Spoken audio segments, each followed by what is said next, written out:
Educational software, mindful selection of early learning software. अभी तक हमने कुछ ऐप्स और कुछ एलएमएस सॉफ्टवेयर को रिव्यू किया और हमने देखा कि उनको किस तरह से यूज़ किया जा सकता है और किस तरह उनके क्या क्या बेनिफिट्स हो सकते हैं by using those apps. Now इसमें एक इम्पॉर्टेंट चीज़ जिसका ख्याल रखना है और आपको मालूम होनी चाहिए वो ये कि इन सॉफ्टवेयर और इन ऐप्स को आपने सेलेक्ट किस तरह से करना है या इनकी माइंडफुल सिलेक्शन किस तरह से करनी है। रिसर्च क्या कहती है कि आपने कौन से ऐसे एस्पेक्ट्स, कौन से एलिमेंट्स देखने हैं इन ऐप्स को असेस करने के लिए, इनको इवेल्युएट करने के लिए,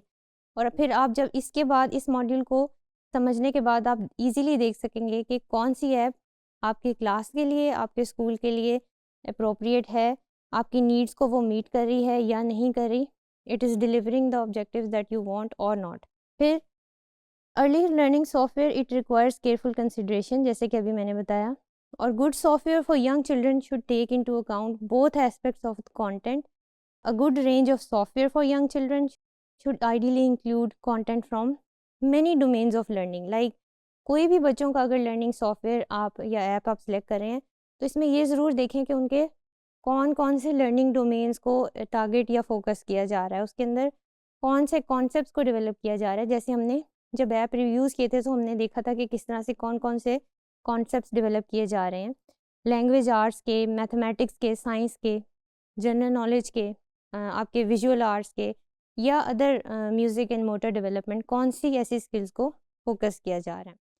now this is interesting to see, यहाँ पर आपने देख सकते हैं कि रिसर्च का रेफरेंस दिया हुआ है। Interestingly this research is from 1984 और ये उसका एक एब्स्ट्रैक्ट है, और this is almost 40 years ago. उस रिसर्च के एब्स्ट्रैक्ट में जो बात लिखी हुई थी that you should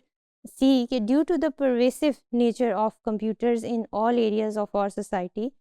it comes as no surprise that they are creeping into the world of preschoolers. The issue is no longer whether or not it is appropriate to use computers with very young children, but rather how they can be used effectively with them. और ये 40 साल पहले ये बात हो रही है कि कुछ ऐप्स और कुछ डेवलपमेंट्स ऐसी आने वाली हैं सोसाइटी के अंदर कि बच्चों के प्री स्कूल्स के अंदर, अर्ली चाइल्डहुड लर्निंग सेंटर्स के अंदर आपको इन ऐप्स को और इन डिजिटलाइज्ड एलिमेंट्स को इंटीग्रेट करना होगा। So now we are standing here in this year और आप देख सकते हैं कि how relevant that research is it right now.